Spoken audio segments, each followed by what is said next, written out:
What is going on, everybody? Welcome back to Phones and Drones.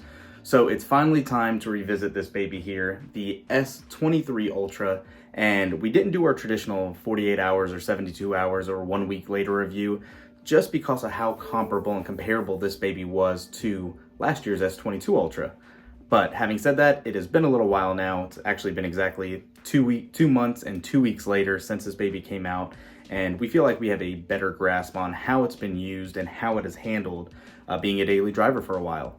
And spoiler alert, I'll just get this out of the way, this baby has been a pleasure to use. From the design, to the feature set, to the battery life, to the cameras, to its upgraded fast charging system, and the new Snapdragon 8 Gen 2 chip, this baby's been a pleasure to use. No matter what you throw at it, it has worked greatly. We'll go ahead and take a deeper dive into this. We'll talk about all the features and see if you should really upgrade. So starting off right off the bat, this baby has been, like I said, a pleasure to use. Let's get it out of the way. It looks and feels very similar to the S22 Ultra. The screen does curve a little less. It is a little less dominant in that regard, but it is still definitely a curved display. Speaking of the display, the brightness, the nits are very high on this. It doesn't quite take the crown from the new iPhone 14 Pro series, but it does get very good and is easily viewable in daylight. Beyond that, the fingerprint sensor is probably also one of the best out there. It always just works and is very fast. You don't need to do the trick where you multiple fingers, use 2 hands for your thumb fingerprint, or use multiple scans for the same one to get it working. This baby works 1 registration, 1 fingerprint all the time. It is very quick and consistent. Having said that also, since this does have that new Snapdragon 8 Gen 2 chip for Galaxy, that just means it's basically a little overclocked from what it was prior. You are getting great battery life and great performance on every version here. This is not something just specific to the US variant. Luckily, in Korea and everywhere else around the world, we all have one variant, and that is the Snapdragon 8 Gen 2 chip. So no more Exynos for this. We'll see what happens with this year's or next year's release, I should say, but in its current form with the S23, one variant, Snapdragon 8 Gen 2. The software has been much improved over time. We know how bloated it used to be. We know how One UI really used to handle things kind of terribly and bog everything down, but it is greatly improved. It has been for a couple of years now. Yes, it is still not quite on pixel level, like you'll hear a lot of stuff in this conversation about, but the software is not a problem anymore. The overlay is still pretty sweet.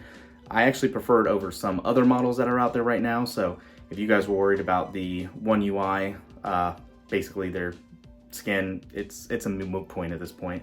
You'll like it, get it, use it, you'll have no problem with that.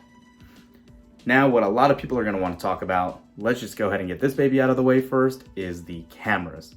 So the cameras here are great. They are still very similar to last year's. Not on paper, but as far as quality, they are very comparable. Samsung was preaching in their marketing 200 megapixel this, 200 megapixel that, rather than the 108 in last year's.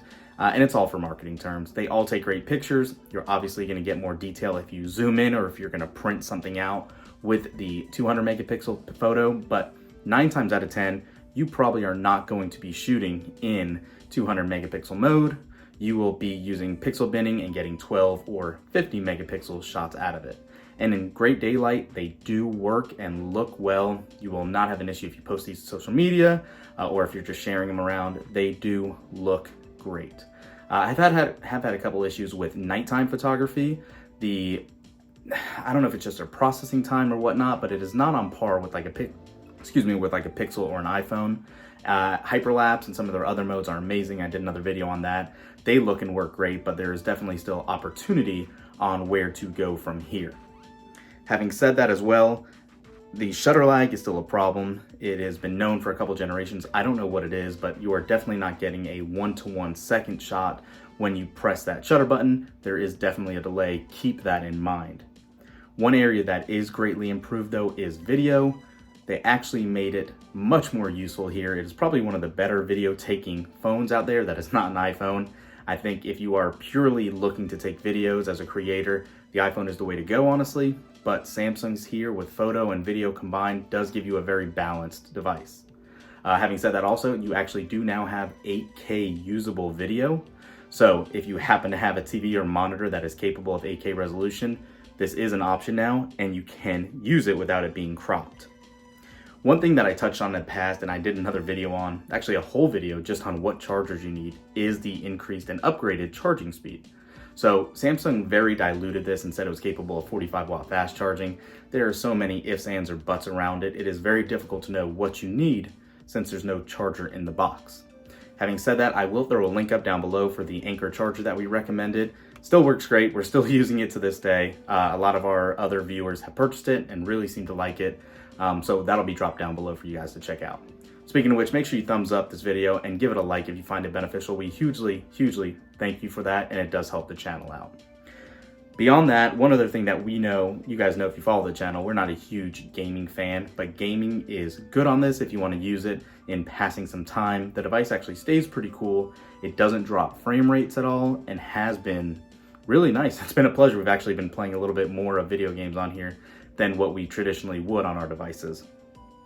One thing though that the conversation's always going to come up, iPhone 14, S23 Ultra, which is better? And we kind of touched on a piece of that now, but I got to call it out for you guys. The S23 Ultra really does feel better in hand when you're actually gripping this than what the iPhone 14 Pro Max does. It's the way it's built. The rounded corners on here just really make it a much nicer device to use rather than the sharp edges on the iPhone 14 Pro and Pro Max. But between the two, you're never going to go wrong, right? If you're embedded in one of the ecosystems, obviously you're going to go one way or another. But if you are deciding and wanting to try something new, the S23 Ultra is not going to steer you wrong. I think the only call out that I do want to mention about the iPhone is that new eSIM issue. That's why our primary SIM has still been stuck now recently in that instead of our S23 Ultra. It's just one thing I wanted to mention to you guys. You can't easily flip-flop between the two like we always traditionally would. And one thing that is a differentiating maker between all of the other devices out there, except for Moto, who's really the only competitor with this, is this baby down here, the S Pen. And we know how great it is. We know how useful it is if you're signing documents, drawing, anything of that sort. This is a game changer for convenience if you're just scrolling on the web using air gestures and all that. It is still there. They've kind of improved some of the capabilities behind it, but aside from just being a little fidget toy, if you're bored, it is a very useful, neat trick to have right built into the device. You don't need a separate silo housing for it since it is purely right into the device, unlike how it is needed for the Fold 4 and all of that. So in order not to ramble anymore, you guys get my opinion. You can't go wrong with this. I don't think you need to run out and go get one if you have an S22 Ultra already. The upgrade is not warranted since it is so comparable. Next year's S24 have some good rumored changes to it, but obviously we're still about 8 months, if not 10 months away from that currently. But yeah, let us know in the comments below. Have you picked one up? Do you like it? You have some nice color patterns. You have some unique Samsung online exclusive colors as well, so you really cannot go wrong with any of the S23 Ultra color choices, aside from them being somewhat dull. Anyways, guys, thanks for watching. Let us know what you think in the comments below, like I said.